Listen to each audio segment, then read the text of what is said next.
নমস্কার বন্ধুরা, বাঙালি রান্নাঘরে নিয়ে চলে এলাম আবারও একটা নতুন রেসিপি। আজকে বানাচ্ছি চিকেন দো পেঁয়াজা। তার জন্য কী কী উপকরণ লাগে চলো দেখে নিই। এখানে আমি 1 কিলো মাংস নিয়েছি, আর মাংসটাকে প্রথমে ভালো করে আদা রসুনের পেস্ট আর টক দই দিয়ে ভালো করে ম্যারিনেট করে রেখে দিলাম।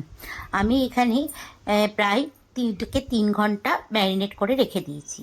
এবার কড়াইয়ে সর্ষের তেল চাপালাম, আর এদিকে তেলটা গরম করতে দিয়েছি। আর এখানে সবজিগুলো কেটে নিয়েছি। এখানে ডুমো ডুমো করে পেঁয়াজ কেটেছি, ক্যাপসিকাম, কাঁচা লঙ্কা, রসুন, আদা। কিন্তু এগুলো কোনোটাই আমি বাটা দেব না, সবটাই কিন্তু ভাজা। তো প্রথমে পেঁয়াজটাকে দিয়ে দিলাম তেলের মধ্যে, একটু লাল লাল করে ভাজা হয়ে গেলে তারপরে দিয়ে দেবো যে কেটে রাখা ক্যাপসিকাম, টমেটো, আদা, রসুন সবগুলো একসঙ্গে। এখন কিন্তু এগুলো খুব নরম করে হালকাভাবে হালকা আঁচে কিন্তু ভাজতে হবে।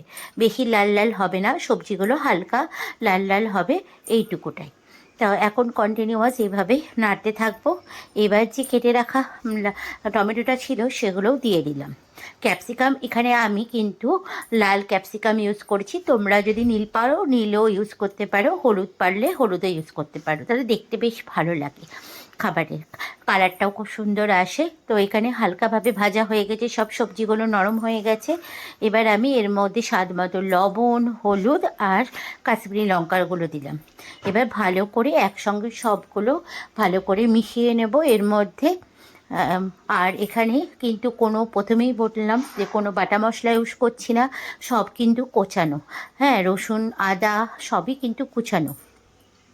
এবার আমি যে চিকেনটা ম্যারিনেট করে রেখেছিলাম সেই চিকেনটা এর মধ্যে দিয়ে দিলাম। এবার চিকেনের সঙ্গে ভালো করে সবজিগুলোকে মিশিয়ে নেব, এইভাবে সবগুলোকে একবারে ভালো করে মিশিয়ে নেব। এখন এগুলো কিন্তু কষাতে হবে, আর ভালো করে কিন্তু কষাতে হবে। গ্যাসের ফ্লেমটা কিন্তু একদমই লো রেখে এটাকে কষাবে, যতক্ষণ না চিকেনের থেকে যে একটা চিকেনের মানে ভালো করে একটা স্মেল বেরোচ্ছে, ততক্ষণ অবধি কিন্তু কষাতে হবে। এবার ভালো করে কষানো হয়ে গেছে। এবার আমি এর মধ্যে দিলাম শেজওয়ান সস 2 থেকে 3 চামচ। এবার দেব টমেটো সস, আমি এখানে কিষানের সসটা ইউজ করছি।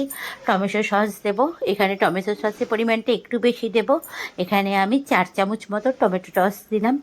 এইবার দেব হচ্ছে সয়া সস। সয়া সস দিলে পরে কালারটা আরও সুন্দর আসে, তাই এখানে আমি 1 ঢাকনা মতো সয়া সস দিলাম। এবার সবগুলো একসঙ্গে ভালো করে মিশিয়ে নেব। এদিকে চিকেনটা আমার ভালো মতো কষানোও হয়ে গেছে।